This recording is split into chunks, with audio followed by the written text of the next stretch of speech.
Warning, due to some language and subject matter, listener discretion is advised.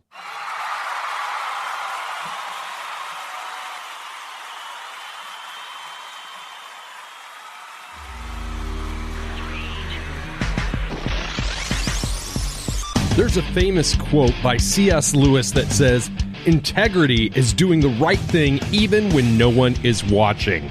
And my next guest has built a solid reputation based on this characteristic and his sense of humility. After spending 7 years in the Army, including a deployment to the Middle East, he has found himself in the top 10 of the UFC's welterweight division. With a record of 25 wins and 8 losses, Elevation Fight Team captain Neil Magny joins me on the show today. We're going to talk about his journey and how all of his life experiences have tailor-made him to be El Capitan.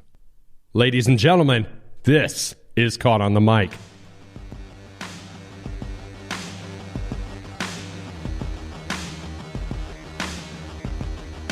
It is not very often that a guy can say he's not only gone 1, but 2 rounds with a top 10 ranked UFC fighter in the welterweight division. My friend Neil Magny, how the heck are you? This is round 2 for us, isn't it? Yeah, here we go, round 2. I'm doing great, dude. It's a pleasure talking to you again. Like I said the other night, you are one of my favorite people. The more and more the stories creep out about the team captain of Elevation Fight Team, the bigger fan I become. So how's your week been? The weather seems to be warmer in Denver than it is here in Lincoln, Nebraska. Oh, dude, it's amazing. We're like 65 degrees today. We're out riding bikes and motorcycles, like literally enjoying the day. Like it's crazy to be a week out from Thanksgiving and then like have the weather be this warm. Like it is amazing. I don't know what it is with this year. It's like it never felt fully like fall season here. It was always like hot, cold, hot, cold, hot, cold. Halloween, it was cold as hell. I'm in my garage, fire pit going. You know? Yeah, I remember that. Like Halloween, I tried to take my son trick-or-treating. So we just brought out the wagon so you can like throw his stuff in there and like in case he got tired, we can like pull him around or whatever. But like after going about 4 or 5 doors, he just like sat in the wagon with the blanket and just refused to get out. He was like eating candy in the blanket. I'm just like, well, that's so much for trick-or-treating this year. You're just gonna eat candy in a wagon and get pulled door to door. So that ended pretty quick. How old is your son? He'll be 2 in January. Your son's name is Liam, isn't he? Liam, yeah. I have a son named Liam. That's awesome. It's funny because I had a friend of mine has a son as well. He's going to be 2 in February. His name is Liam. And my jiu-jitsu coach from Chicago, my jiu-jitsu coach, he just had a son, which is about 3 months younger than my son. And his name is Liam as well. So it's weird that like Liam is the most popular name right? The last couple of days. But they're the coolest kids, right? I mean, cool kids got to have a cool name, right? Yeah, it's hilarious. Cool. Well, without any further ado, why don't you introduce yourself and tell us your origin story? Well, long story short, I'm Neil Magny, UFC welterweight currently. Been with the UFC going on, tell you my age here, 10 years now. Since being on the UFC banner, started with the Ultimate Fighter. Now almost 25 fights in under the UFC. So I've kind of been here for a while. I'm turning into a vet in the game, so to speak. So fortunate to be here. I think I saw you share a picture where somebody called you an OG and you're like, what? Yeah, so last time I creeps up on you. When I first moved to Colorado, I remember being one of the younger guys on the team, and here I am being one of the older guys on the team. So I mean, I guess it's a good and bad thing. I mean, if you can be the old guy in a young man's sport, it's a good thing. So right. It's not all like downhill, I guess, being the older guy. So you were on 2012 season of The Ultimate Fighter, Roy Nelson versus Shane Carwin. Why don't you share a little bit about how that came about? Man, that was like a crazy process getting to the Ultimate Fighter. I mean, like most guys get to go out there. Your manager makes a call. UFC kind of knows who to expect to go out there, and the list is kind of already made for going there. Or you can do the open casting and just kind of like take a chance. You go out there, you'll hit pads, you'll grapple for a bit, and you interview with the matchmakers and Dana White, and they kind of select you that way. I actually tried out for the Ultimate Fighter 4 times before I finally made the cut. The first time I tried out, I think I was 3-0 at the time. So they told me I didn't have enough fights. I went back at 6-0, still didn't have enough fights or experience. Went back the third time, and they were doing the what do you call it, the live season that time, and they were going to do welterweights and lightweights, and then last minute they decided to cut the welterweights and just do lightweights. And then finally the fourth time I went out there to try it, I was like, dude, I don't know what else to do at this point. This is my fourth time coming out here. You told me I needed XYZ. I went out there and did just that. What else do I possibly have to do to get to the Ultimate Fighter? And I just remember Dana White and at the time the matchmaker was Joe Silva, kind of looking at each other, looking at me, and just like, I don't know, man. I think that's it. I think you're in. And at first, I was talking this week. I was like, really? That seems kind of simple. Are you sure that's all it took? And that was my chance to get in for the Ultimate Fighter. Yeah. Hadn't you just finished like a BA in criminal justice, and you were about to go through like the police academy program, and then you got that call at the 11th hour, something along those lines? Yeah. So I was going to school at Southern Illinois University, which is over down by St. Louis. And after graduating, I moved back up north to Chicago. And I just kind of was just getting life rolling. I was like, cool. I got my bachelor's degree. I got everything else going. Let me go ahead and start applying for the police academy and just like keep life going as I'm pursuing this dream of being an Ultimate Fighter / UFC guy or whatever. So I'm just kind of just going out there making all this stuff happen. And I remember that summer, when I got called out for the Ultimate Fighter, for the same summer I got accepted to the Chicago Police Academy. Back then, the Chicago Police Academy was real difficult to get into. Like they literally had like a lottery drawing at one point. There were so many applicants from all over the place that like you literally were assigned a number, and then like you. From that number, they allowed you to go take a test, and then from that test, they picked the highest ranked applicants, and then from that pool of guys, they went ahead and selected like a lottery number again to see who would qualify to go to the police academy at that point. So I went through all that, made all the cuts for that, and I finally got to the end of it. Like, hey, you got to send to the Chicago Police Academy. This is your start date. We need you to go ahead and submit for polygraph tests, all this other stuff. And then the same week, I got called for the Ultimate Fighter. I'm just like, well, crap, dude. Like this is right? like both these opportunities are life changing. Like I don't have to be like this broke regional fighter chasing his dreams to UFC. I can actually like have a career, have a job that's allowed me to train and that kind of thing. Or I can just like go to the Ultimate Fighter route and see how that pans out. Fortunately, I chose the Ultimate Fighter route, and it's been paying off ever since. Yeah, absolutely it has. Now, have you been doing mixed martial arts your whole life, or when did you get your start? So I started in high school. My junior year, going to my senior year of high school, is when I started mixed martial arts. At the time, I was just playing football. I was running track and I was doing wrestling. And in one summer, our football coach got us connected to go to like a local gym, just to, like lift weights and that kind of thing. And at the time, Miguel Torres was renting studio space out of the back of the gym to run his martial arts program. And I remember just kind of looking over and I was like, man, it looks kind of interesting. There's guys over there kicking stuff and they're grappling. It looks like wrestling, but it's not wrestling.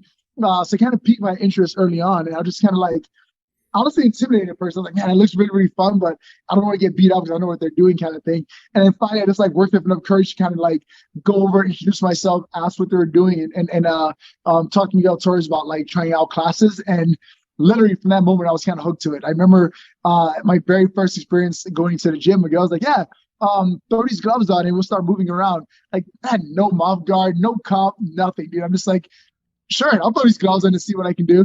And he just like throws a jab into right in the mouth, and actually it chipped my tooth. I still had the chip to the day where I was zooming to see it. Oh wow! I literally chipped my tooth the very first time, like sparring, quote unquote, with Miguel Torres back then. It wasn't like him trying to like hurt me or prove a point, anything like that. He was just kind of like trying to show me the ropes, like, all right, this is what we do here. This is kickboxing. This is what it entails. This is what comes with the kind of thing. And like after that first hit, I was kind of like, man, it kind of stings a bit. I just broke my tooth, but I think I like it. I think I'm going to keep coming back and trying this out. Right. So I kind of been pursuing it ever since. I mean, I stayed through wrestling my senior year of high school, still training mixed martial arts, that kind of thing. Right after high school, I went up to the military. I started training in hand-to-hand combat, that kind of thing. Immediately, so I graduated high school in 2006. 2007, I got done with basic training, AIT, that kind of thing. Yeah. And an opportunity to deploy with the Army. So I went ahead and deployed in 2007 to about 2008.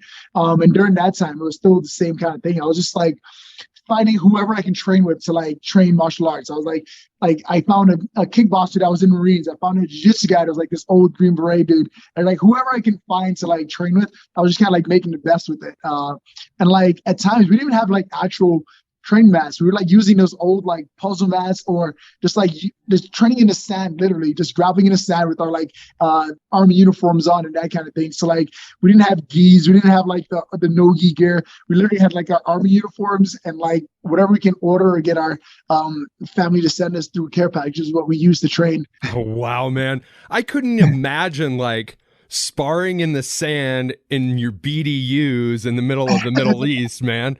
That had to be hot and miserable. Dude, like but like the cool thing is like something we look forward to. Like you're doing, right. You're working all day, you're doing missions all day, that kind of thing. At the end of the day, it's like, man, I need to like relax. So you're trying to find something to relax doing. And luckily for me, it was martial arts. I was able to go out there and train with these different guys and kind of like ease the stress and everything doing that. Yeah, absolutely. Absolutely. Now, I think I heard a story one time about you doing a marathon while you were in the Middle East without training or preparing for it. Is that true? Yeah, to be young and dumb again, I guess. Yeah, so I got my command to approve me to run a marathon in Kuwait because there was a girl that I was interested in seeing down there. So I was like, in my mind, I was like, I wanted to go down there so I can like see this girl, but I was like, all right, the way I can do it is if I ran this marathon. So I convinced them to let me go down there and do the marathon. And I remember like just running, literally it took like 3.5 hours almost to run these 26 miles. And I didn't train for it. I had nothing leading up to it. I just kind of like just went for it. And at the end of it, I was like, all right, cool. I ran my 26 miles. I'm going to shower up and go see this girl. And literally at the finish line, my sergeant at the time was just waiting for him. He's like, hey, good job, fucker. Like, way to run that marathon, but grab your gear. We have a mission. Let's go. And I'm just like, wait, what? What do you mean, let's go? Like, I came down here to, like, see this girl. I just ran 26 miles so I can see her. Can I just, like, get an hour, 30 minutes, anything to see this girl? Like, nope, we got to go, dude. Let's go. So, needless to say, that kind of killed my romantic side, I guess. Like, I started doing less and less for love, I guess. But you ended up in a good place after all, right? Yeah, for sure. I mean, it didn't work out with her anyway, but unfortunate to be married now and have kids and that kind of thing. So it kind of worked out in the long run, I guess. At 19, I didn't think it was working out for me, but at 34, looking back on it, it definitely worked out. As a professional fighter, somebody that's got military experience, somebody that trained in the law enforcement field, you've had a lot of interests. You also have been all over the place. You moved from Brooklyn to Chicago. Now you're in Denver. What kind of work ethic does it require to be fighting at your level and to be, I don't know if you can actually answer this, but to maintain that sense of humility that you have? Because I think that's one of the things that everybody admires about you. Yeah, I mean, life has a strange way of keeping me humble. I mean, if I look back in my career, I look back at things in my life in general, there's always like this moment of like me being super prideful before something happens that forces me to be a little bit more humble. Whether it's like me taking family and friends for granted, and then like something happened where I'm not able to see them as often as I would like to, or whether it's me taking an opponent for lightly, or taking my success or letting my success against my head, or it's like, oh, great. Like, for example, when I fought Damian Maia, at the time I was 27 years old. I was on a 7-fight win streak. It was like all these crazy things I had behind me. And going into the Damian Maia fight, my mindset was like, oh, dude, I'm 27 years old. I'm fighting this 37-year-old guy. I'm going to go in there and beat this old guy. It's no problem at all with me. I'm just going to go in there and beat him up. It's going to be that easy. And I went in there and I got schooled. Like, he literally humbled me with that beating. And so much so, like a week after losing it, or about 2 weeks or so after losing to Damian Maia, he and I happened to be in Vegas at the same time. And he was doing a seminar in Vegas. And I was like, dude, this guy just beat me 2 weeks ago. He's doing a seminar in Vegas. Like, let me go learn to this guy. Let me put my pride aside and go understand how this guy was able to beat me. What is it that he trains? How is it that he trains? It's kind of like pick his brain on how to become a better fighter, rather than looking at this old guy that I had an opportunity to beat. Let me look at this guy who's a lot more experienced than I am and has a lot of knowledge they can pass on and go learn from him. So like that that beating that I took from David Maya ended up being a humbling experience. But that humbling experience allowed me to go out there and actually become a better fighter by picking his brain and learning from him and that kind of thing. So I don't know, life is like the biggest equalizer. It will definitely throw things at you to keep you humble and keep you in your place, so to speak. It's funny you brought that up because, you know, as a fight fan myself, it's something I do every Saturday night. Like my kids and I will sit and eat hot wings and watch fights every week, week after week after week. And nice. The one thing that I always notice is there's always a lot of tension ramping up to a fight, but the minute the fight is over, there's like this overwhelming sense of kumbaya in the octagon. What is the psychology behind that? So for me, like I know some guys, they need that like anxiety or need that tension to go into a fight. They need to like almost feel like that guy's coming in to like take something from them, so to speak. And the more I dive into like sports psychology and that kind of thing, you start to understand like what is your purpose for competing in martial arts, and what is your purpose in doing this thing, and what drives you to do it. Some guys enjoy the competition, but they need to get themselves in that place mentally where they feel like they're literally fighting for their life, so to speak. For me, that's not the case. For me, I'm going out there to like see what level I can take myself to. Like I know I can like how exhausted can I get myself? Can I execute a particular technique? How can I how well can I stick to the game plan? How well can I adapt to whatever the fight throws my way? And that's the kind of thing that excites me going into the fight. I mean, being a guy who served in the military and actually like been in combat and that kind of thing, like I don't necessarily feel like, oh, I'm going to war in the cage. Like, no, I'm getting the opportunity to go do something that I love in a very safe, controlled environment. Like, it's not, I don't need to like put myself up in this idea of like, oh yeah, I'm going to war. It's this martial thing that I do. Like, no, I'm getting the opportunity to go out there and do something that I love, and I'm so grateful for that. And I'm go out there and make the best of it. So like, that's my personal mindset going into the fight. So, once the fight is over, I can accept it for what it is. Like, whether I win or lose, I can accept like, hey, thank you for the opportunity for competing against me. This loss is going to allow me to go back to the drawing board and get better. If it's a win, it's like, hey, thanks for the opportunity for allowing me to compete against you. This win is still going to force me to go back and see where I can get better as well. So like, there's never a moment where I feel like I need to have like this like built up tension or aggression in order for me to go out there and succeed, because I take that pressure and I put on myself and make it about me and less about my opponent. Yeah. Because I tell you, there's something that I've noticed, like, watching across all sports, how athletes act outside of their chosen sport or profession. There's a sense of calm that fighters have that I don't think other pro athletes have. It always intrigues me, the fighter's journey, the fighter's story outside of the ring. You know, you can can the theatrics for a couple of minutes and you just get down to the brass tacks of the fighter himself. And like, I tell you, it's funny. The most violent sport produces some of the best people I have ever met in my life.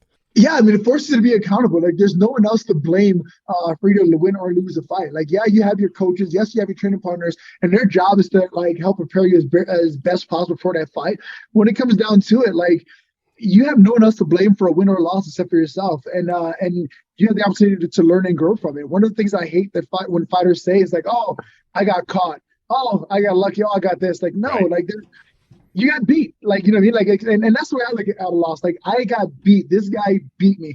With that loss, what can I do differently going into the next competition or whatever? And that allows you to grow. And I think that's one of the things that, like you're like saying, that separates MMA fighters from other sports, is because in other sports, you can kind of like shift that blame towards someone else. You can say like, oh, right, the coach made the wrong call. The quarterback threw the ball a little bit too far.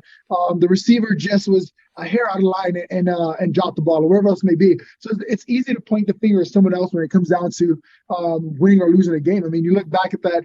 I think it was Kyrie Irving and LeBron James. Look at that play where the one player grabs the rebound and he starts running the opposite direction, and LeBron James is standing like, no, go this way. Right.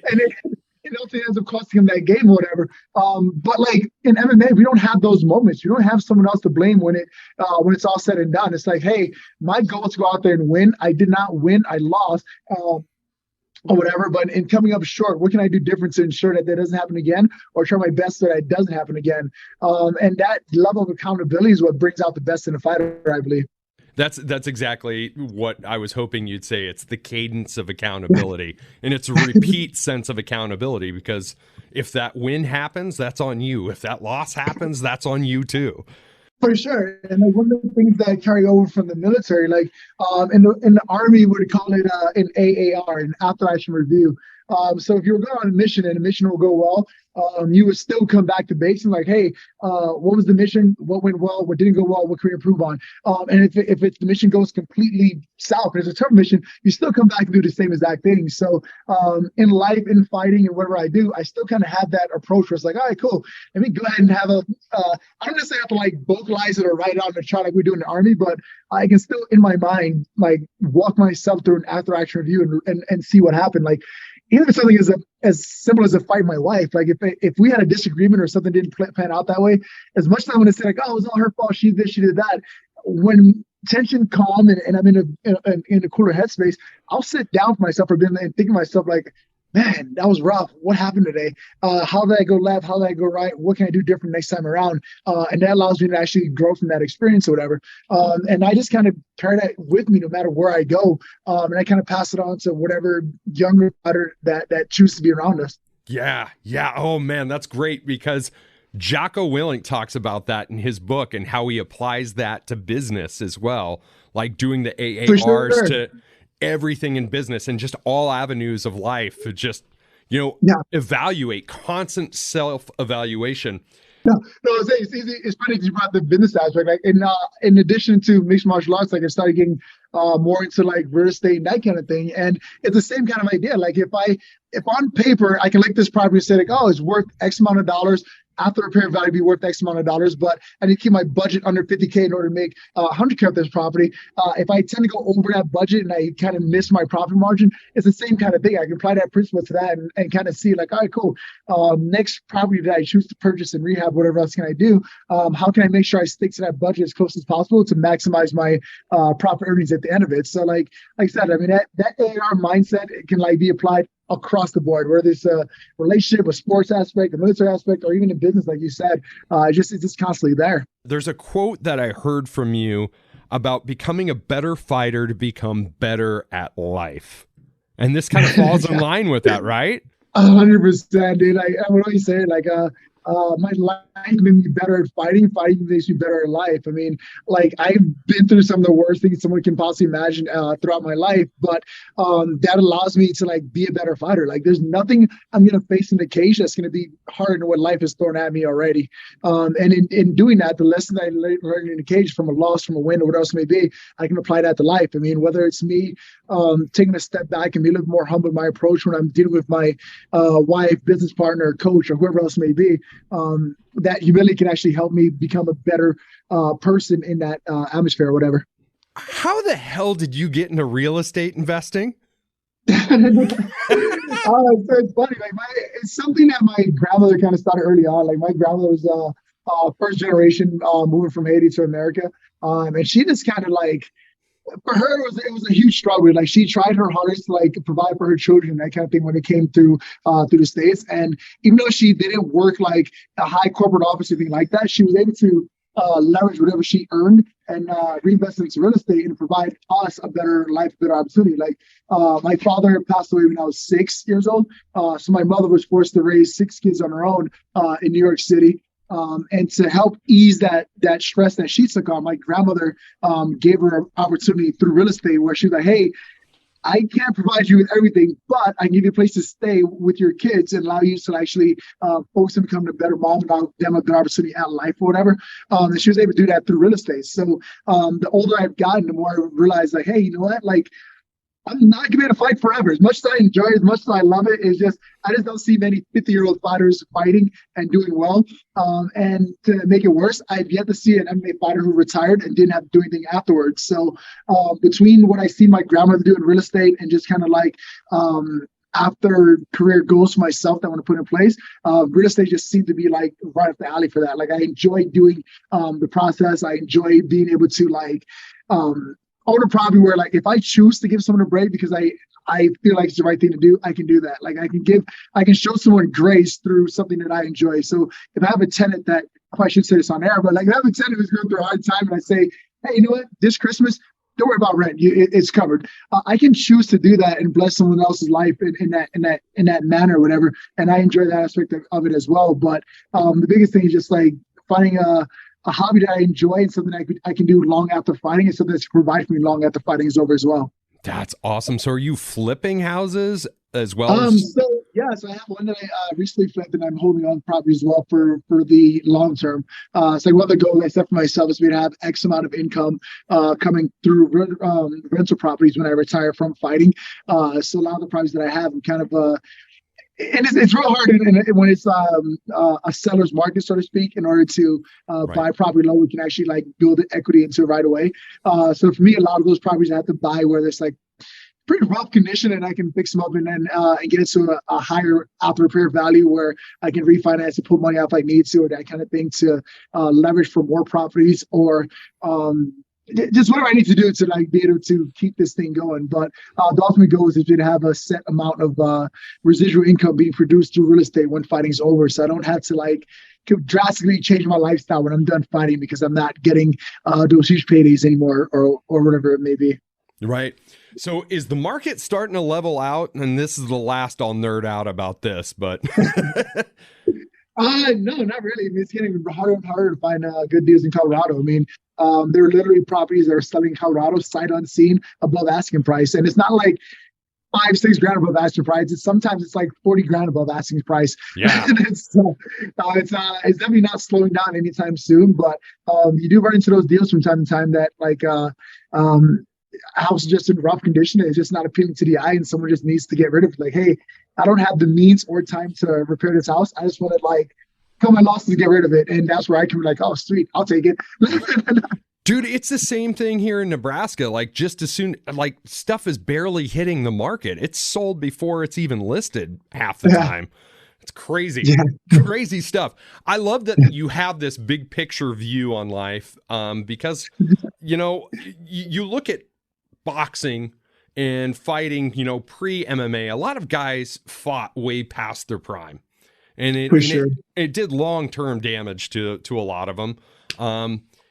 I love the fact that you have basically set up not only, I wouldn't even call it a backup plan, you just have a plan. Common phrase I like to use with people that I mentor is if you fail to plan, you plan to fail. Right? For sure. Yeah. Yeah, and it's kind of tough because, like, when it comes to fighting, like, I can't have a plan B. Like, you know what I mean? Like, if I, like, fighting is my plan A. Like, you know what I mean? But, like, having real estate as a hobby is something that I enjoy doing. Like, I mean, some people enjoy Call of Duty.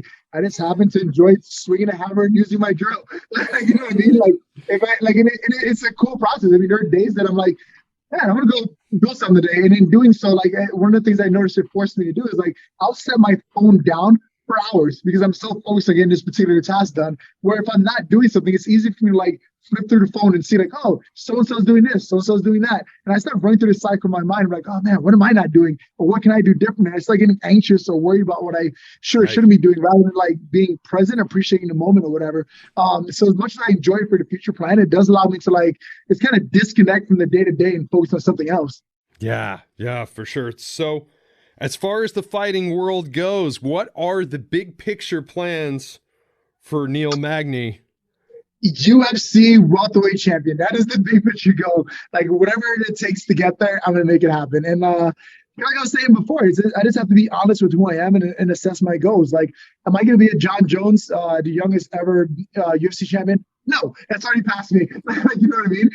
But is my goal of being UFC champion over? Not by a long shot. I still have opportunity to do that and make it happen. I mean, you look at a guy like Glover Teixeira, and even the guy he took the belt from, and Blachowicz. Like, you look at his career, like, he's wearing guys who were like early on were very, not, I don't want to say promising, because Glover did look promising throughout his entire career, but they didn't have like this like fairy tale route where it's just like, hey, you're gonna have a little struggle in the beginning, you're mixed to the UFC, and now it's straight to the top. These guys kind of like rode a wave. I mean, there were some very low points in their careers, and they also got to a very high point, being able to retire, saying that they were a UFC world champion. And those are the guys that give me motivation. Those are the guys that say like, nah, this journey for me is not over just yet. I can still accomplish this goal, become a UFC welterweight champion, and I'm definitely gonna do whatever it takes to get to that point. So do you have your next fight on the books yet?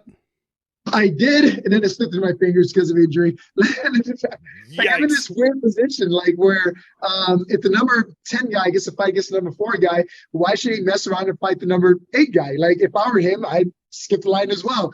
If I'm the number 4 guy and I'm realizing I have to fight back, do I fight the guy who's I don't want to even say that I'm more dangerous than the other guys. Like, who knows, whatever can happen. But there are definitely some guys in the welterweight division that may have some more hype behind their names right now than I do. So if I'm ranked in the top 5 and I need to fight someone, I'm going to take the guy with the most hype rather than the guy who's just going to be a dangerous fighter to give me a hard time. So I just catch myself being in this rare position where it's like, man, it's frustrating being a fighter who's willing to fight and ready to fight and not having a fight lined up. But in the reality of it, I can understand why things are playing out the way they are and why I don't particularly have an opponent ready to go right now.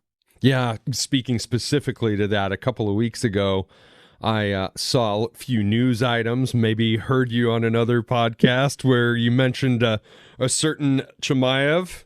Oh yeah, dude, I love the fact that you're ready and willing to run head on into that guy.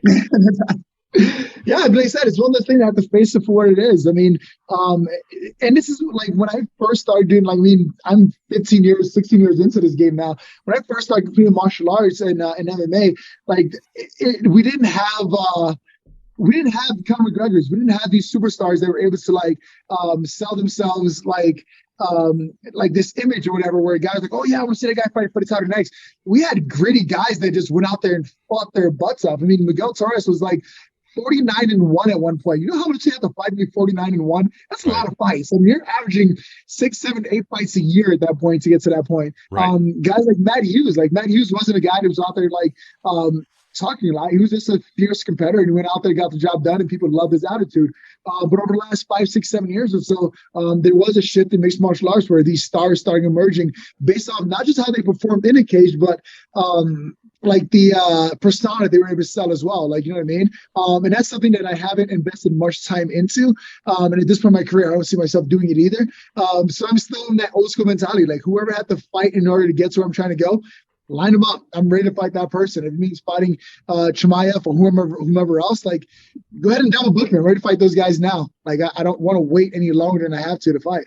Yeah, I will honestly say that a lot of the characters bring people to the show, but it's guys like you that keep us there. You know, I almost, and maybe I'm wrong in thinking this, but there's almost been like a second renaissance of MMA, I would say, in the last probably 4 years or so, where people kind of started paying more attention because of the Conor McGregors in the world. For sure. But it's been the athleticism, I think, has leveled up in ways in such a fast pace. It's not like it hasn't, what it would take in other sports like generations, like 5-10 years. It's been like 6 months. Every 6 months, there's something big that happens in MMA that almost reinvents or reinvigorates the sport. Am I off base there? Sure. No, you're 100% right. I mean, and it's different things for different folks. I mean, like you use basketball, for example. Some people tune into basketball to see Steph Curry shoot a three. They want to see how many threes can Steph Curry shoot today. Other guys tune in to see, like, man, I want to see some dunks. I want to see someone just drive to the hole, jump on the foul line, and just get that in there. Other people watching to see the tenacity of some players. They want to see freaking LeBron and KD go at it neck and neck, like, oh, this like back and forth battle. Like, everyone has different things they tune in for. And it's just falling in and realizing what it is that you bring to the table. Like, I can't look at a guy like Steph Curry who's going to shoot from the outside all day, and it's like, and be a guy whose main thing is to drive to the hole and dunk. You're like, oh, you know what? People like Steph Curry. I'm going to switch my game and become Steph Curry now. Like, no, that's not me. That's not what I do at all. But I can't look at some of these other guys who are similar to what I bring to the table and try to top that. Like, one of the things the most recent that got me going is looking at Max Holloway. Like, it was cool because someone mentioned me in the same conversation with Max Holloway as far as like the number of significant strikes landed in the fight. And like, Max Holloway holds the top 5 at this point. I mean, it was cool to be number 4 on that list of 5 guys with Max Holloway, but like now he owns all top 5 of those things. So like for me, it's like, you know what?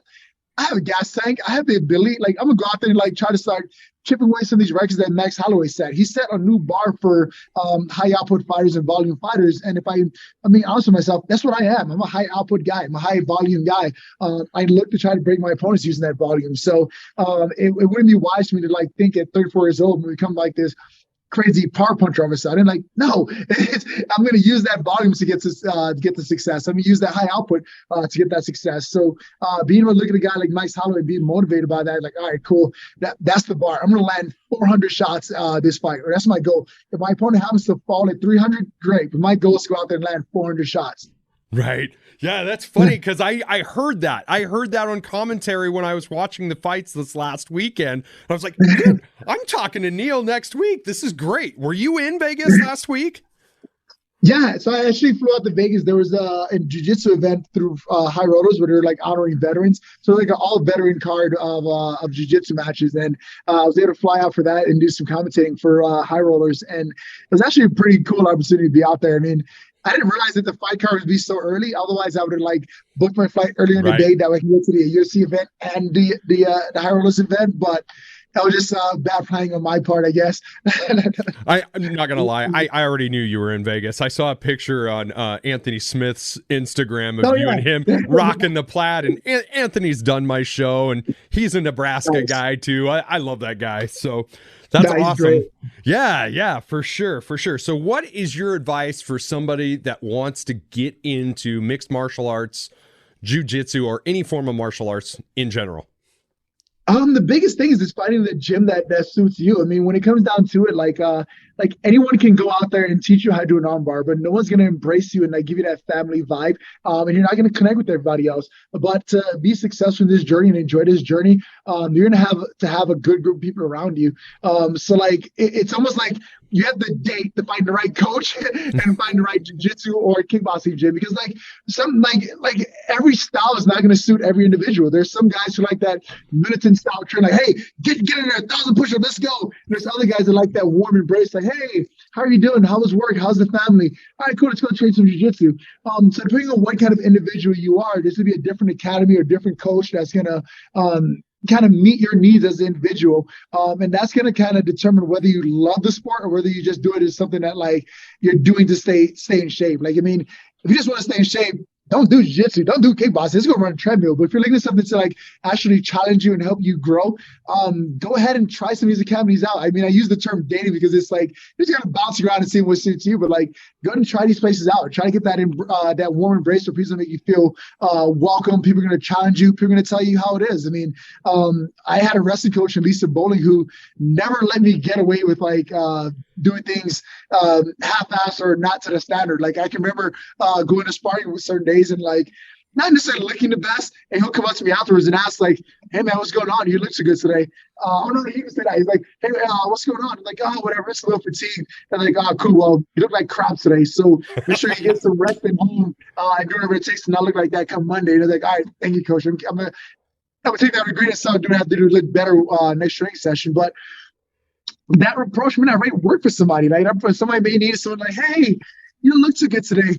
You need some water. You need a hug. Like, you know what I mean? Like, there's something out there for everybody. And don't be afraid to go out there and kind of find that place that's going to challenge you, bring out the best version of yourself. Because ultimately, I think jiu-jitsu, kickboxing, martial arts is a great way to bring out the best in anyone. But it has to come from the right place and the right environment.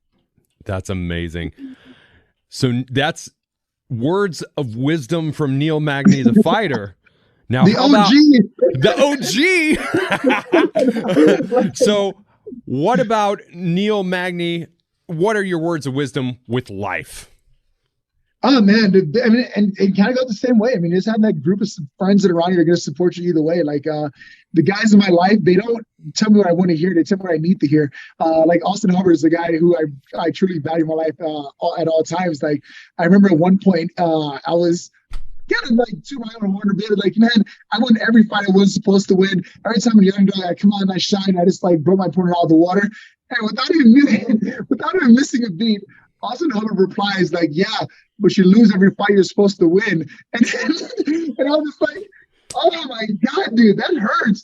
But like, I sat back for a second, like, man, he's absolutely right. Like every time I set the bar pretty high for myself, I fall short. Why is that? It really forced me to go back and look at the drawing board and approach like, what am I doing that like I'm able to go to these like 3-fight win streaks, 4-fight win streaks, 7-fight win streaks, and just kind of drop the ball when it matters most. And it made me really start looking at it internally and think like, what's really going on here? Am I getting beat by opponents that's much better, or is this something that I'm doing in training or mentally to allow me to slack off when it matters the most? And that was one of the most like impactful, insightful things that someone could have said to me at that time, and I definitely appreciated it. So whether it's a hobbyist looking for something new to do, jiu-jitsu, kickboxing, mixed martial arts, whatever it may be, or someone who's a seasoned vet, I mean, having a circle of people around you can trust and lean on is to be super important, I think.